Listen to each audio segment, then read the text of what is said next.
안녕하십니까. 1993년 창간된 노동 전문 일간지 매일노동뉴스입니다.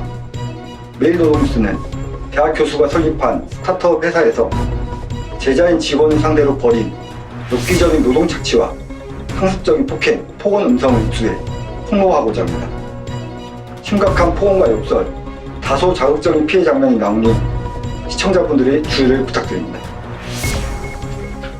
지금 들려드릴 음성 파일은 대구 강북 지역의 한 도립대학 경영교수였던 이아무개 씨가 제자이자 자신의 소프트웨어 개발업체 직원 김동수 씨에게 무차별적인 욕설과 폭언을 퍼붓는 영상입니다. 제자 김 씨는 2021년 7월부터 400일간 교수 밑에서 일을 하다가 폭행과 폭언, 사적 심부름을 견디다 못해 회사를 나와야 했습니다. 이 씨는 이른바 유령 직원을 내세워 외관상 5명 이상 사업장으로 꾸몄지만 직원은 사실상 김 씨가 유일했습니다. 한 번이 아니고 이 시간 이후부터 잔머리 울리면 너는 모든 걸 갖고 바로 와서 죽여버릴 거야. 앞으로 계속. 네. 하루에 8시간씩 고통을 당할 줄 알아. 분명히 얘기했다. 네. 잔머리 굴리지 마. 네. 핑계 대지 말고. 네. 왜 죽었냐고. 식시도 안 하는데 왜 죽었냐고. 죄송합니다. 아, 물어보자. 대답을 하라고. 예, 소리를 너 빼고. 죽다고 이것도 다, 내가 묻는 말에 대답 안 하면 그것도 죽여버린다. 네. 방금 들으신 음성은 직원 김 씨가 서류 보관함을 지시와 무관하게 접어놓았다는 이유로 교수 이 씨가 욕설을 퍼붓는 통화 내용입니다. 이 씨가 입사한 지 9개월 만인 2022년 4월 10일 통화 직후 이 씨가 거주하던 오피스텔 지하 비상계단에서 폭행이 벌어졌습니다. 이 씨는 김 씨를 바닥에 무릎 꿇게 한 뒤 얼굴을 발로 차고 휴대전화로 머리를 반복해 내리찍었습니다. 그 충격으로 이 씨의 휴대전화 단자에 피가 스며들어 수리를 해야 했습니다. 매일노동뉴스는 피해자 김 씨와 함께 폭행 현장을 직접 방문했습니다. 직원 김 씨는 이날 끔찍한 폭행으로 머리에 심각한 열상을 입었습니다. 피해 직원은 매일노동뉴스 기자에게 폭행이 발생했던 장소를 정확히 지목했습니다. 교수 이 씨는 CCTV를 피해 오피스텔 비단 계단을 이용했습니다. 폭행은 시도 때도 없이 이루어졌습니다. 지하 주차장에서 업무를 보며 대기하던 김 씨는 머리에서 피가 흘러 내릴 만큼 맞았다고 진술했습니다. 폭행은 은밀하게 이루어져 영상으로 남지 않았습니다. 하지만 폭행 사실은 회사의 감사로 있던 교수 이 씨의 친동생과 김 씨와의 통화에서도 적나라하게 드러납니다. 김 씨는 머리에 상처를 찍은 사진을 교수 동생에게 보냈습니다. 아래 사진을 보시면 머리에 심각한 열상을 입은 모습을 볼 수 있습니다. 문자 보내드렸거든요. 그저께 맞아가지고 저렇게 된 거예요. 왜 그래요? 그저께 맞아서 저렇게 됐어요. 예? 네. 아니 그냥 요즘에는 그냥 핸드폰이나 이런 걸로 그냥 핸드폰 고장난 것도 핸드폰으로 저 때려서 그런 거거든요. 무자비한 폭행은 계속됐습니다. 교수 이 씨는 2022년 5월에도 사업계획서 제출 기한이 지났다는 이유로 회사가 있는 김천 혁신도시의 한 스크린 골프 연습장 비상계단에서 휴대전화와 발로 직원 김 씨의 안면을 무차별 가격했습니다. 이 과정에서 김 씨가 입은 와이셔츠는 머리에서 흐른 피로 흥건하게 젖었습니다. 김 씨는 폭행 사실을 다시 교수 동생에게 전달할 수밖에 없었습니다. 오늘 뭐 사무실 말고 어디 갈 데 있어요? 저요? 아니요, 갈 데 없죠. 근데 이제 뭐 업무 같은 거는 해야 되니까.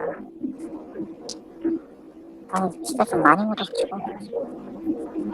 많이 묻었어요? 네네, 칼에 아예 묻었어요. 머리에서 흐른 거라.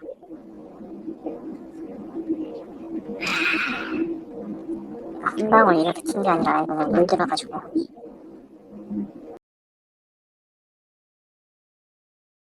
이처럼 잔혹한 폭행은 여러 달에 걸쳐 이뤄졌습니다.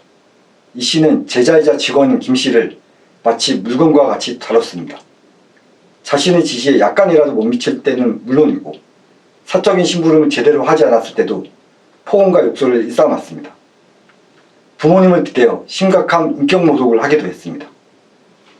가해자 A씨의 폭언이 담긴 통화 녹음 파일만 무려 254개에 달했습니다. 귀신아 이렇게 말귀를 너 진짜 병신이냐? 전응아야? 죄송합니다.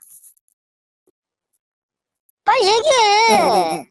결론이 뭐야 그래서? 아 진짜. 그렇게 해서 렌트를 하면 최저 그러니까 결론만 얘기하라고 우선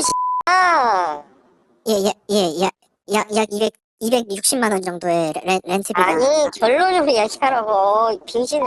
아유 14일 할 거지 15일 할 거지 결론만 얘기하라고 야. 14일을 하는 게 이게 진짜 병신 되게 진짜 말귀 더럽게 못 알아듣네 진짜.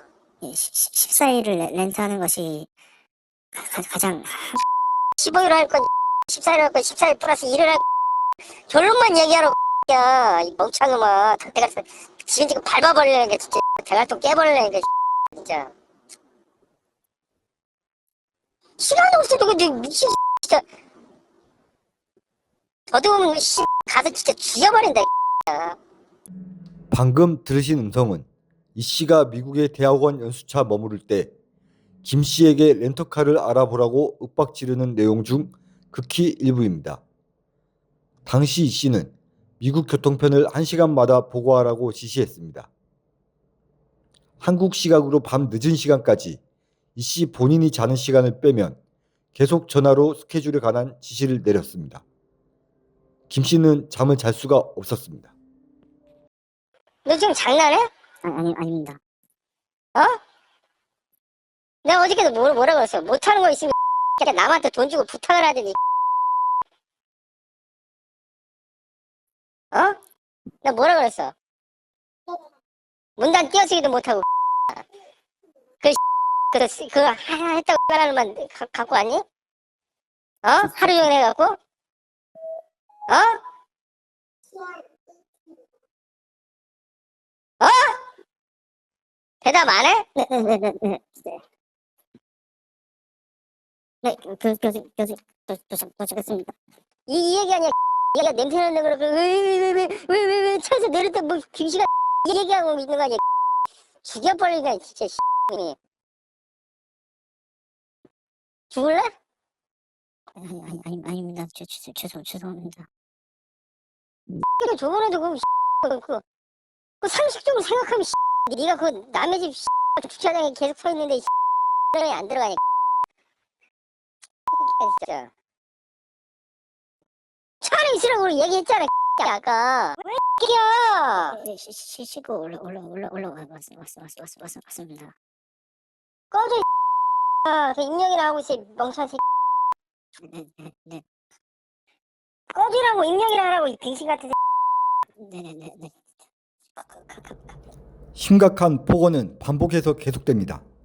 제자 김 씨가 하는 업무가 성에 차지 않으면 다시 폭행으로 이어졌습니다. 그러나 폭행의 상처에도 교수 이 씨는 아랑곳하지 않았습니다. 피해자 김 씨가 피를 흘려 울먹이는데도 어떠한 치료 조치 없이 업무 지시를 이어갔습니다. 차 주차하고 아까 전에 산 거 지금 14층에 갖고 올라온. 네네네. 알겠습니다. 주차하고 구매한 거 가지고 올라가겠습니다. 또 질질 흘리면서 와라. 얼굴 다 닦았니? 네네. 닦았습니다. 빨리 와라. 네네네네. 뭐 하라고 아까 산 거 다 갖고 오라고. 네, 알겠습니다. 제자 김 씨는 폭행과 폭언 당시 상황을 1년이 훨씬 지난 현재까지도 뚜렷하게 기억하고 있습니다. 김 씨는 매일 노동뉴스와의 인터뷰에서 운전 중에도 위험천만한 폭행이 이어졌다고 진술했습니다. 폭행이 이루어진 거는 크게 두 가지 형태로 나눌 수 있는데, 이제 차 안에서 이루어진 폭행과 그리고 차 밖에서 이루어진 폭행, 이렇게 두 가지로 나눠질 수 있는데요. 차 안에서 이루어진 폭행은 제가 운전석에 앉아있고 이제 교수가 보조석에 앉아있으니까 그 교수가 이제 저를 폭행하기 위해서는 제 오른쪽을 때렸어야 되죠.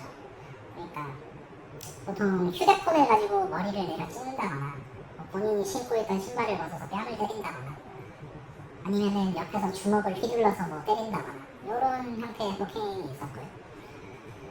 그리고 차량 밖에서 이루어지는 폭행은 이제 보통 CCTV가 없는 비상계단 같은 곳 그런 곳에서 뭐 아까 말씀드렸던 핸드폰으로 머리를 내려 찍는다거나 그거 말고는 이제 이루어진 거는 뭐 무릎 꿇으라고 해서 얼굴을 말로 찬다거나 이런 형태의 폭행들이 있었어요.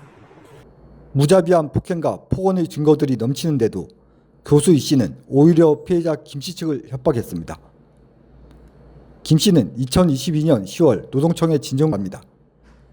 그러자 김 씨는 김 씨를 대리한 공인노무사에게 주변인들이 자살 시도를 하고 있다는 내용의 문자 메시지를 보냅니다. 제3의 피해자가 나와선 안 된다는 겁니다. 이 씨의 사과는 지금껏 단 한 차례도 없었습니다. 오히려 이 씨는 금전적 보상을 해주겠다며 하부를 종용했습니다. 이에 취재진은 지속적인 폭언과 폭행의 경위를 듣고자 이 씨에게 수차례 연락했지만 전화를 받지 않았습니다. 이 씨의 주거지로 추정되는 서울의 한 오피스텔을 방문했으나 거주 여부를 확인할 수 없었습니다. 안녕하세요. 혹시 여기 거주자 분이 어떤 분이 사시는지 확인은 혹시 안 되죠? 안 되죠? 개신상이라서 최근에 이사를 언제 갔는지 이런 것도 확인이 안 될까요? 이거 안 되나요? 네, 알겠습니다. 아닙니다. 감사합니다. 네.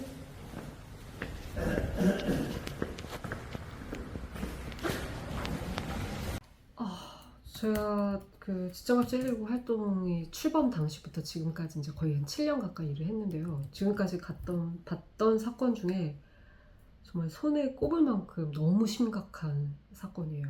그러니까 제가 피해자가 어떻게 견딜 수 있을까?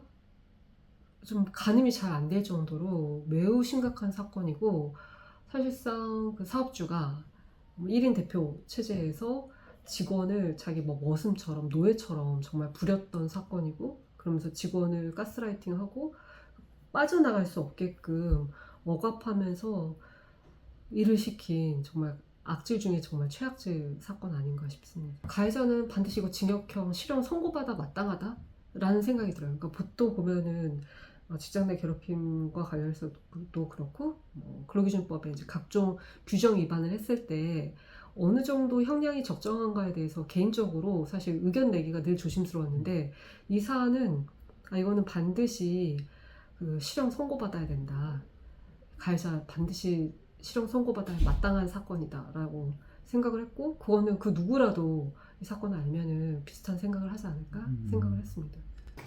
사실 좀 처벌이 있었으면 좋겠어요. 사실 지금 피해받은 사람 저 하나지만 앞으로도 그러리라는 법은 없잖아요. 다른 피해자들이 생길 수도 있고, 실제로 저만 같이 일했다고 하지만 저랑 같이 안 있는 동안에 다른 데 사무실도 차려가지고 그랬을지 누가 알겠어요. 그랬을지도 모르니까 사실 그런 사람들이 있으면 좀 찾아서 하고 싶은데 그게 사실 불가능한 일이니까 처벌받고 했으면 좋겠어요. 사실